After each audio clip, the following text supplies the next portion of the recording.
If you're doing wilderness living, this is what you need. Pure animal fat, right there. Man, that's the secrets. The secrets our ancestors knew that we've had to relearn. And now we know why they did the pit roast, and now we know why they plucked animals, most likely to make use of the full resource. It's like eating a stick of lard, and you could swallow that easily. Anybody who says coon fat's gross, never ate coon fat. It's like butter. That tastes like bacon. It's straight up fat. Hey guys, welcome to South Texas. I'm on Bob Hanster's property. We're out on his ranch, and we got a problem. We have raccoons messing around with Bob's crawfish traps. We're trying to put a crawfish boil together, and we've got pyramid traps set out here in the water, and every morning we're finding them knocked over and a crawfish completely decimated. So how do you put a meal together if you got that happening? So these coons were basically nuisance animals on your property, Bob? We have hundreds and hundreds of them, and that's fine. So the problem's not so much having lots of raccoons on the property. We like to have a balanced ecosystem. The issue comes down to a few of the coons learning a new trick, which is pulling in those crawdad traps and destroying them. So they learn how to look for the lines, they learn how to look for the crawdad traps sticking up out of the water, and they'll pull them in. We don't get any crawdads, and they become more and more of a nuisance, breaking things. So this is just the beginning. Once they get even more hungry, the population spikes like it did last year. We had so many this winter just die from starvation. So the population's already up. We have too many raccoons as it is. It's time to cull a little bit, do some management. Yeah, and the regulations here, as a landowner, you're allowed to get rid of any pest animal to manage your property.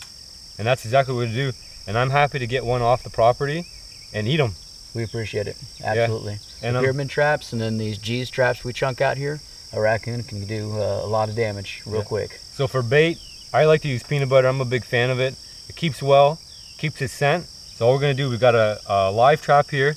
We use the live traps because obviously it's super hot here. If we killed it overnight, by the time we got back in the morning, it would be rotten, completely rotten. The fire ants would tear it all apart and we'd have nothing left to eat. So all we're gonna do is throw our stick of peanut butter back in the box here, and then it's activated by a foot pedal. So I'll give you a quick demo. Throw it to the back. Obviously it didn't get it all the way back. I'd shake that back right now. Hopefully not set off the trap. Like that. We want it back so the animal has to come all the way in, and it's gonna hit this foot pedal back here. If I can get my finger through. Boom. Boom. We got ourselves a meal. Yep. Yeah, we got ourselves a meal. So all right, that's it.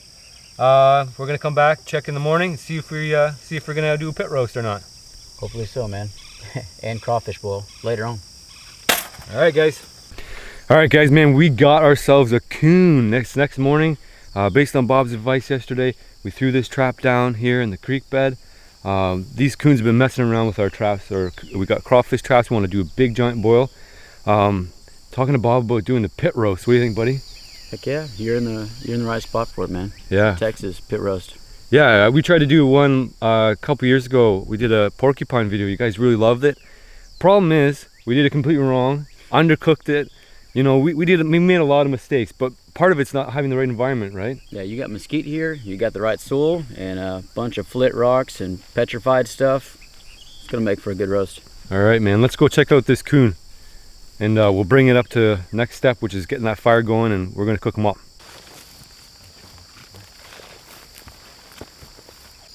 All right, guys, gonna be calm and quiet right now. We don't want to agitate the raccoon. I have trapped a bunch of raccoons back home. I know you got a lot here, right? To say the least. To say the least. Yeah. So we don't want to agitate the raccoon any more than absolutely humanly necessary. So the idea behind the live traps here is because the heat's so intense, if we actually use the kill trap, it would probably spoil within a couple hours. And that wouldn't be any use to us. Not only that, but there's other target species that we want to be able to discern. If we wanted to release something, we have that option.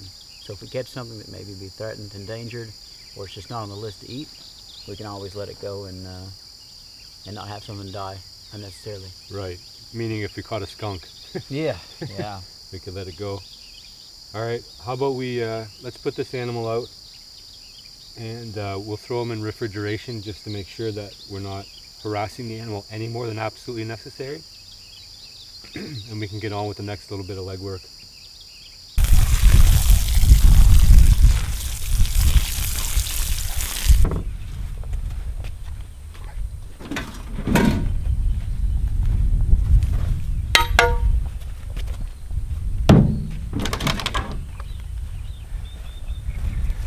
Let's go get ourselves some rocks.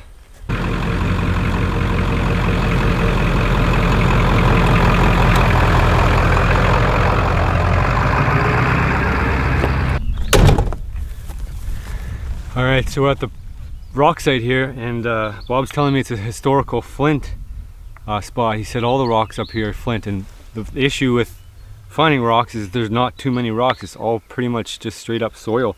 So I don't know if this is flint. I have no idea how to identify it, but flint is what we're going to use because flint's what we got. He said there's a historical flint site here. He's found arrowheads all over here. I'll have to show you that if I get a chance. But we're going to collect a pile of this, and these are going to be our stones to do our pit roast, because that's all we have. Otherwise we're in the creek messing around with that. So we're going to come up here and grab a bunch of stones, and then we're going to load off, and we're going to find a place to cook it, because we got to get out of the sun. It's super hot here. Got myself a 5-gallon pail. Let's see how many stones we can get. Bob's already up here collecting, making a little pile. I think if we get one 5-gallon pail, we'll probably be all right. Definitely. The stone, or the wood here is so hot, burns so hot, the mesquite, that it's gonna make a huge bed of coal.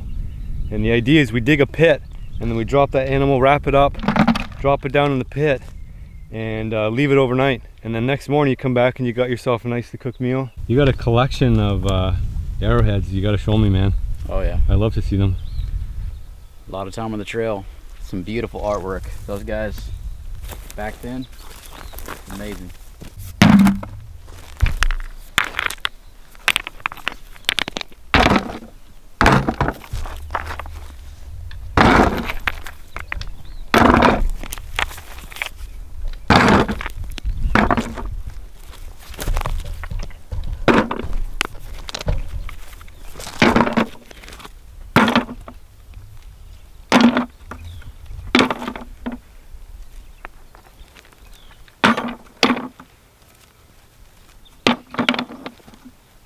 Always gotta watch out for those fire ants. They're everywhere.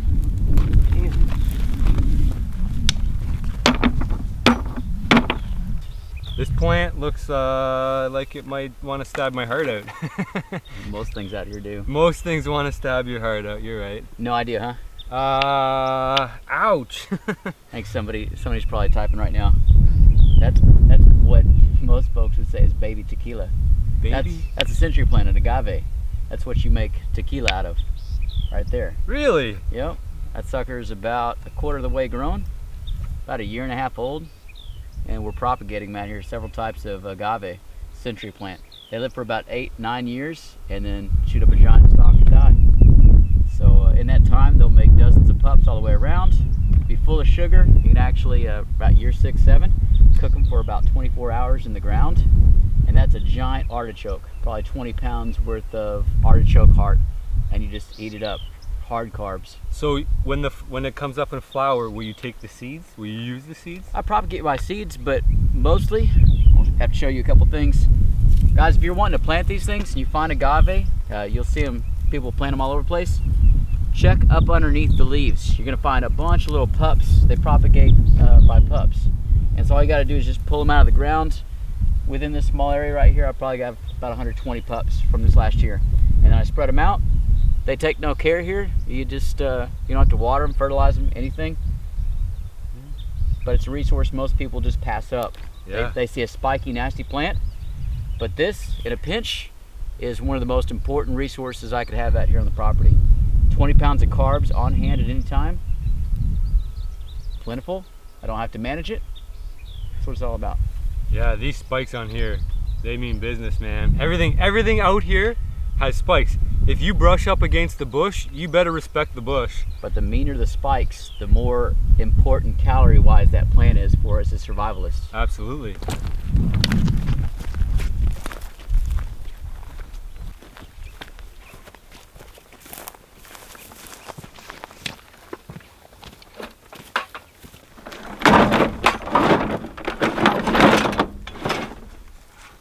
All right, guys, now the work begins. Who's doing the first one? You do the honors, man.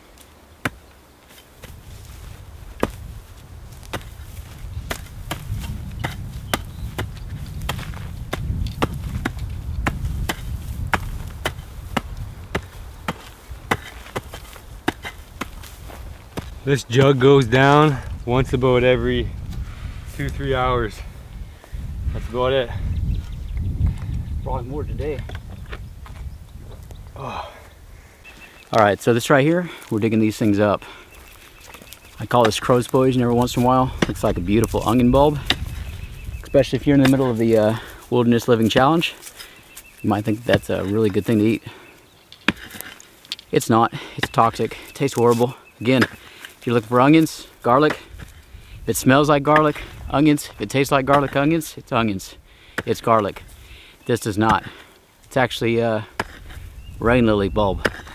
Pretty cool.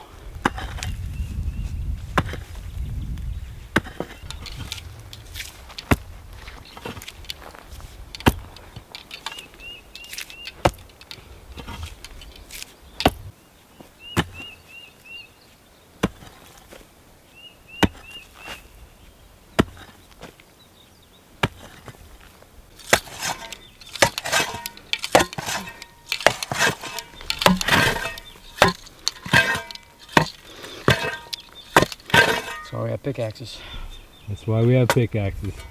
That soil, man, it's hard as a rock. It's a good thing we got those pickaxes, otherwise with a shovel, it's not happening at all. Not used to this as a Canadian in Texas. Not at all. But after, what, 7-8 days, 9 days, 8 days, 9 days, we're on that? Ish. I'm getting used to it, but it's like midsummer here. Whereas when I go back home, I know, midsummer for me in Canada, it feels like it. When I go back home, I'm gonna freeze. I know it. My body's gonna have to go back to getting used to all that cold temperatures again. Bob's back into it now, so you have to visit his channel. He's got a whole pile of content coming out, and we got some big things planned besides just what's gonna come out on the channel. So hopefully that comes to fruition. All right, once we get our hole dug, part of the reason why we set up here is because we got mesquite here. Bob's been teaching me about the local woods to burn. We've been burning a lot of hackberry, which is I guess a lighter wood, not as dense, and any of the wood here produces lots of heat, but it doesn't always last very long. The mesquite is I guess we would consider a very hard wood, and it goes for apparently like this tree right here. Bob said it was probably worth about 400 bucks. People buy it all the time just to use as smoke for smoking meats and stuff like that. And yeah, so that's exactly what we're going to use. We're going to use a $400 tree here to cook a coon in a pit. It sounds like a good return on investment, right? Anyway, I'm not going to pull this bark out because there can always be scorpions hiding in there.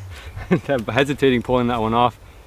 So that's another risk you run in Texas.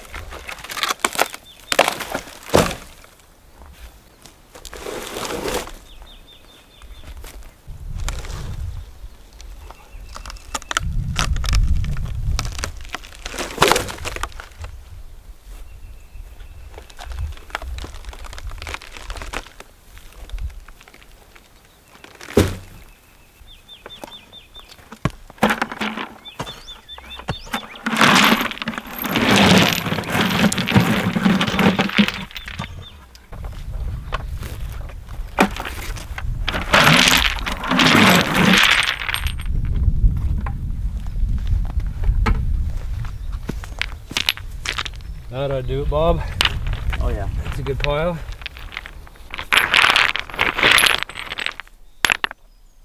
The pit can't be too big, but it can definitely be too small. I mean, I could probably crouch in here, but when you add in the rocks, the animal, we're gonna probably use some burlap, cactus pads.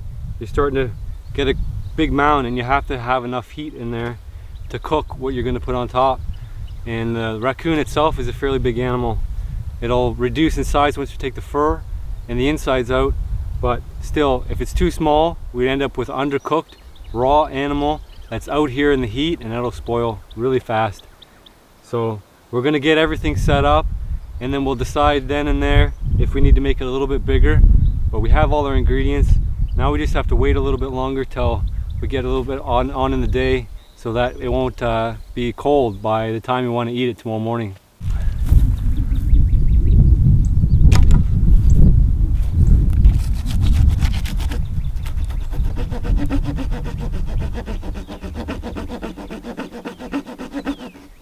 What are you doing, Woodbeard?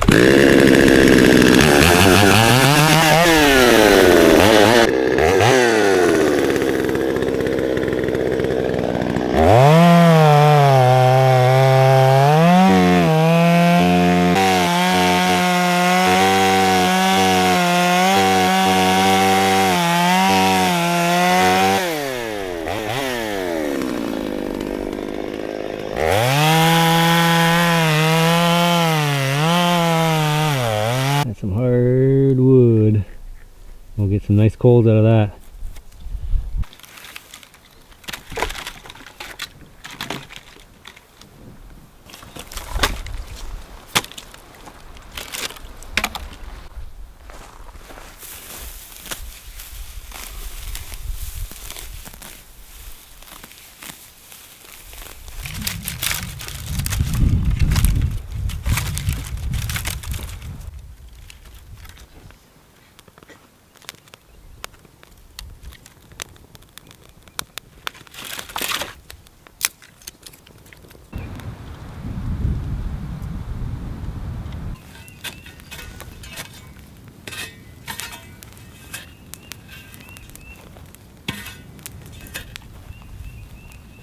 So the right way to do a pit roast is to actually pluck the animal, so you get something like a, you know, smooth skin kind of thing. And I've done this once before to good success. The idea here is to make sure that the fur is wet all the time so that it doesn't burn and the skin doesn't burn. So by having it wet, the hair won't leave that residue, that burnt hair taste, and it'll be a lot easier to just remove. So I've got my infamous rubber gloves here, Courtney only. I'm getting a lot of mileage on these. She'll appreciate that. There's a story that goes behind these. So I'm gonna go grab that coon.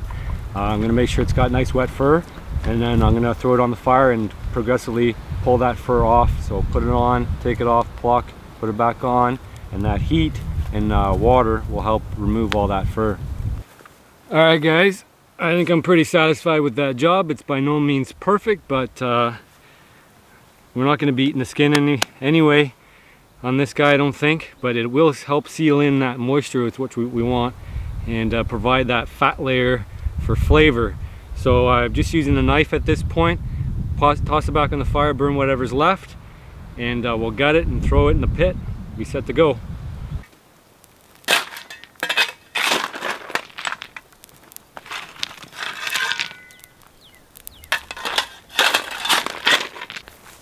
All we got to do is let those rocks heat up. Then we're gonna drop all the coals inside the rocks. And we're gonna use some cool rocks on top, just as a buffer. Put the cactus down, the cactus pads on down. Wrap the raccoon up with the burlap, wet burlap, because we don't want it to burn. We want it to steam. And the cactus pads themselves will provide a lot of moisture, so that'll help steam as well. Cactus pads on top, and then you know, then we'll cover it up with the coals and put the fire on top, and we'll just let it sit all night. And then tomorrow morning we'll uncover it and see what we got. Hopefully it'll be a nicely cooked meal, nicely oven steamed cooked, fall off the bone tender raccoon. So if we've done it right, that's what will happen. If we haven't done it right, we'll know right away. All right, so we need something to insulate from the burlap.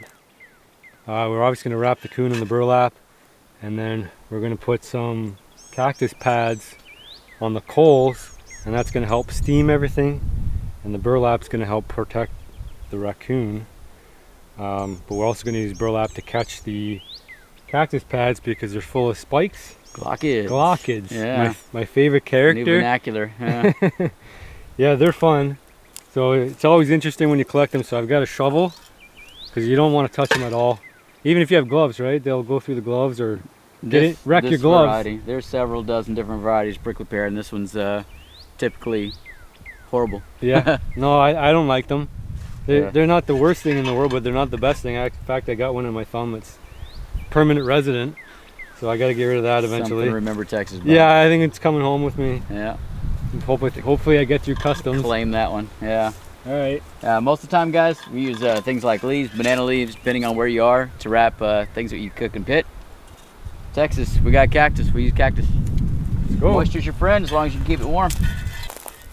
So if you guys are curious, the pads are actually edible as well. They do is skewer them or hold them over the fire somehow. Burn off the glochids over a flame. It's got to be a flame. It can't just be straight heat. It won't work. And you can slice them up and eat them just like that, raw, or cook them. They're actually, I like them in a stew. They have a kind of a limey flavor, lemony lime, I guess, eh? Yeah, this one does. Yeah. Different cactus pads taste differently, but this one's definitely got that tang. Yeah, it's got a tang to it. Tastes a lot like groundhog stomach. If you've had groundhog stomach, you'll know exactly what I'm talking about. Exactly.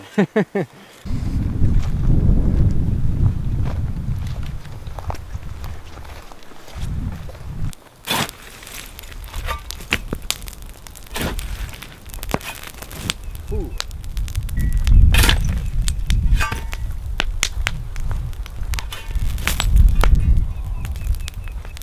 Dude, I can't get close. You got a lot.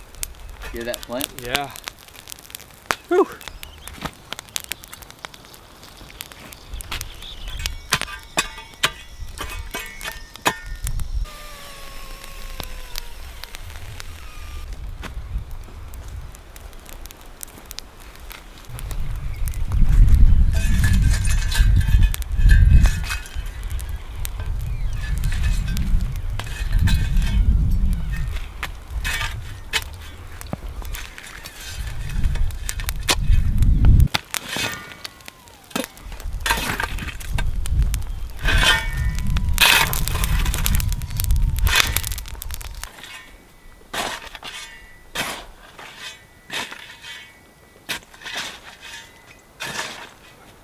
All right, so hopefully that addresses all your questions about how to do a pit roast. If you guys haven't seen our porcupine cook, go back and have a look, and you can compare notes and see what we did differently here, and then compare the notes as to how well this one turns out. But we won't know till tomorrow morning, so we're just gonna let it sit there, do its job.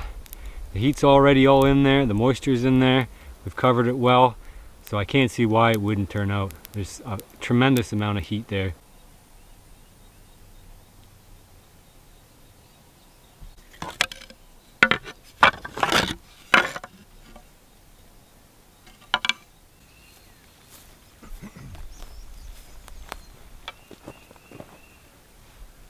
We still got some heat on the fire. Oh yeah. That's always a good sign.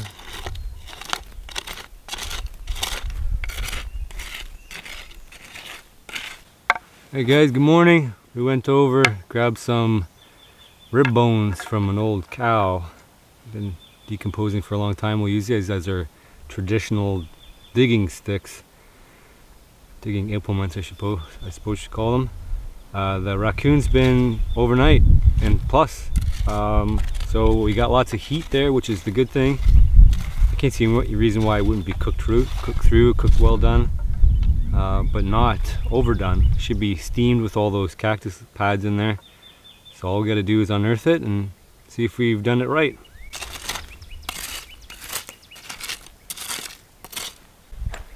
Well, before we do the big reveal, I'm gonna show you what this flint can do. So you got a pile of this on the property. It's basically what we used to cook with, right? Absolutely. And you got some treasures here that are interesting to show off. Yeah, these are primarily from the Davis Mountains of West Texas. Old stomping ground. But yeah, this is a favorite. Find a lot of arrowheads, a lot of tools out in the mountains. But this is actually a stone axe made out of rhyolite. It's not going to be anything close to what we can use modern day technology, but it's a pretty cool piece of craftsmanship when you think about what they had and what they used to build it and what it was utilized for. So that's a good tool to have. Yeah, that's good size. Got some weight to it. You can see probably if they had left it, probably one of the ones that they didn't particularly have a use for, or maybe it was practice, or you find lots of practice stuff. You find a lot of kind of junk flint that I imagine the kids were playing with. Sure. So after a while, you just kind of put together their campsite and kind of put together their day to day.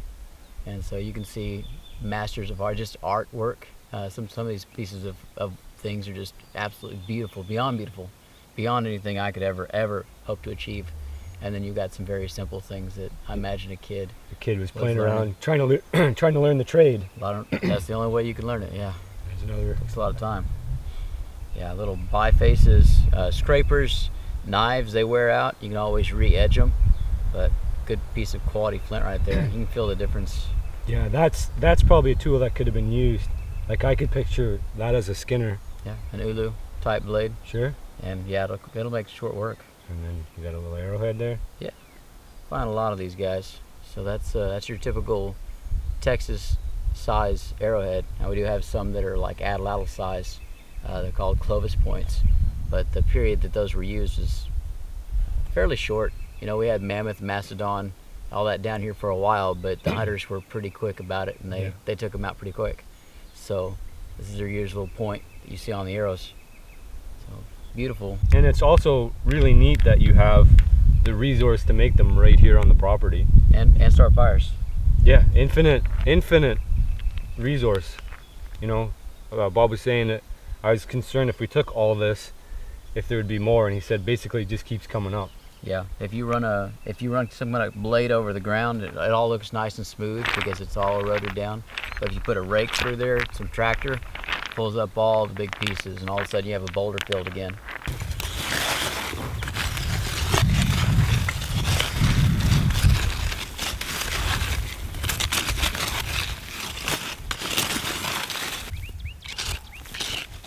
That's going to be completely in.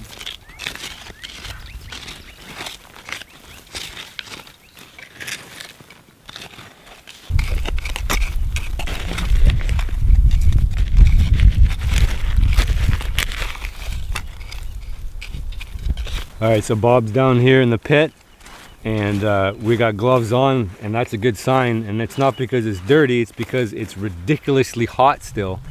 Too hot to touch. So that's a great sign. That means it's fully cooked, and more importantly than that, well, perhaps maybe not more importantly, but certainly a great side benefit, is that we're not going to be eating cold coon in the morning for breakfast.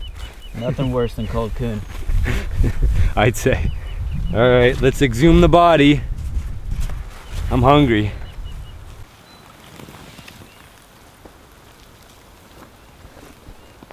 All right, man. You ready? As I'll ever be. All right, let's do this. We'll just do it carefully, not to get any dirt. It doesn't look too bad. A little bit of dirt on top, but really, Dusting. yeah, just a dusting. I'm surprised. I guess the big test is if we can pull a leg off, right? Easily. Flip it over. Go for it. Well, the other side might. Ooh. The other side might be a little graphic to that. It's already pulling apart. It's a great sign. How you like that, brother? Let's see. Pretty particular about my raccoon. Oh yeah. Yeah. Oh man. Is it good or what? Oh, dude. It's like ham. Christmas ham. Fall off the bone, tender. Christmas ham. And that's got some flavor. That's almost like a turkey leg from the fair. That's the flavor Oh, you get. dude, that's 100% bang on. You cannot ask for a better cut of meat than that. That's a coon. And the flavor and the grease and the oil, it's like it's deep fried. Hey, you can feel it. Look at your fingers, they're greasy. Completely greased up. That's amazing. Here's your leg. There you go, brother. It just feels like I'm walking through the fair with one of those big turkey legs. 100%. This is how you do it, guys. This is how you do it.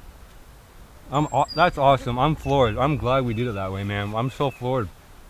The results on there is just amazing. You guys got to come in and watch this. I'm gonna bust this leg off. You're gonna see. So there you have it. You got a pit roast coon, skin on. This is like eating a turkey leg that you would get from Disneyland or Disney World. You're walking around the fairground. It's greasy, but in a good way. It's like a perfectly cooked turkey leg. It's amazing. I mean, it's fall off the bone tender. You can just grab pieces off, no problem. So the trick is, in wilderness living, you got to do something that's a little bit gross to get something that's a little bit wonderful. In this case, this is wonderful. You can see that meat. This pulls right off. There's no weird flavors about having the skin or skin burnt. Nothing at all. It's so oily. You can see how slick it is on your fingers. Like that you don't get. Wilderness living, you have to keep obviously every single calorie you can possibly get out of an animal, and that comes from keeping and preserving the skin. I never would have thought before trying it that the results would be this good, but they're literally amazing. This is a perfectly, you could sell this in a restaurant good. The meat on here just falls right off. We didn't do anything special. I put a little bit of adobo spice inside the cavity, but there's no flavor of adobo. This is just flavor of coon, which is basically like eating a piece of roast beef / turkey leg. I mean, there's nothing wrong with it. Bob's devouring back there. He loves it. So we're gonna get a good feed out of this, and I have no problem downing a whole coon just like this. None at all. Tons of calories here, the right balance of protein and fat, and that's all thanks to the process.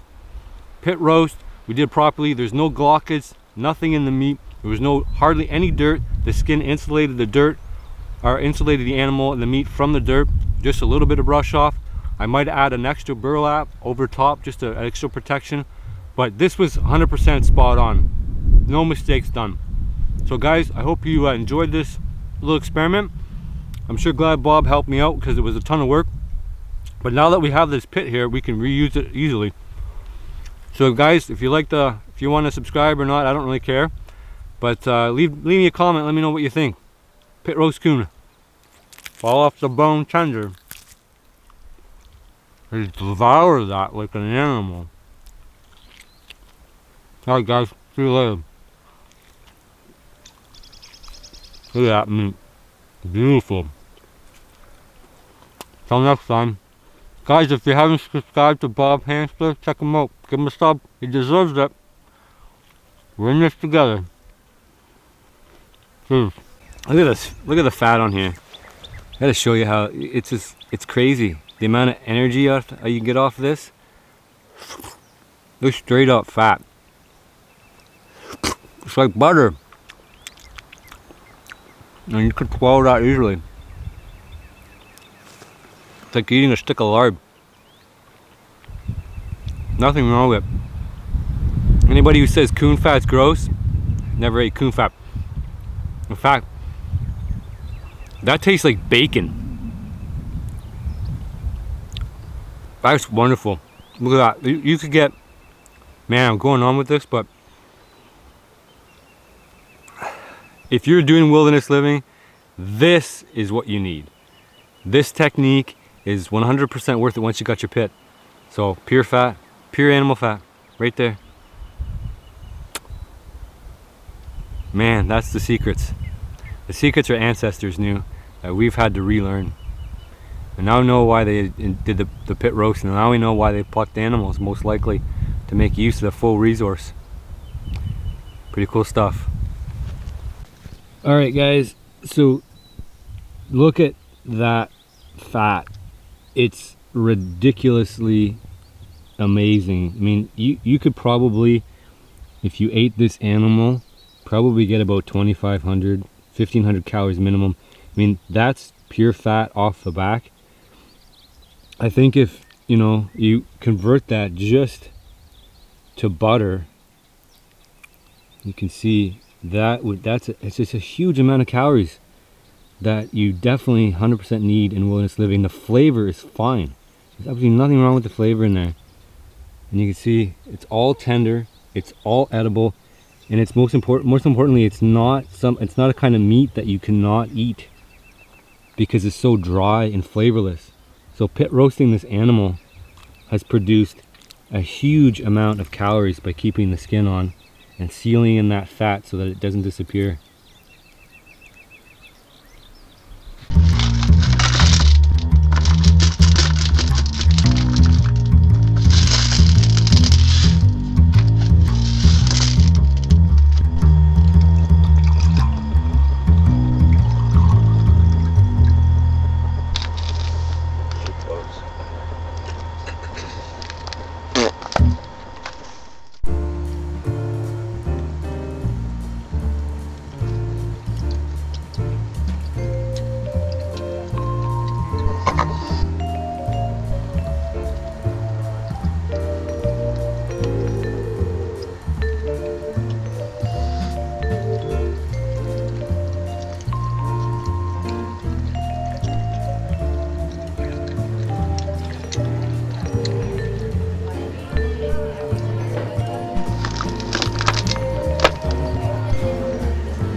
Hey guys, I'm back in Canada and I've been doing a pile of editing.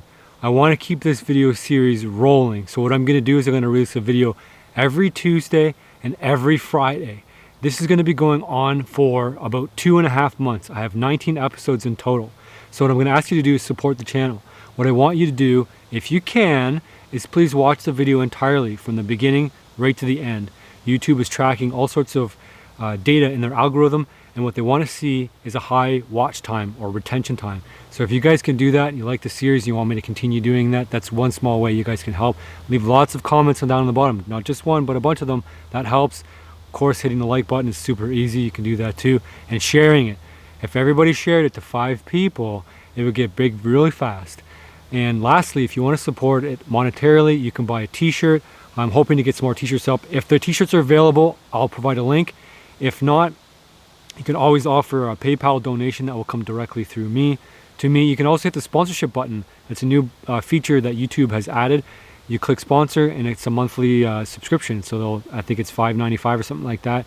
And ongoing supports the channel. So guys, I hope you enjoy the series. If you guys want me to continue doing this, you want me to go to other different places, let me know. If you have access to land, you know, private land, and there's a lot of hunting, fishing opportunities, trapping, that sorts of things, and you want to invite me up and a guest or a couple guests, let me know. Shoot me an email for that. I do not always get to all the comments to do my best, but if it's an important thing, like, hey, you want to hook me up with some land and you've got it ready to go, let me know. So I'd like to explore and open different doors and avenues and see where this YouTube thing and the survival wilderness living thing takes me. So I would definitely welcome some offers of getting into new lands all over the world. So let me know.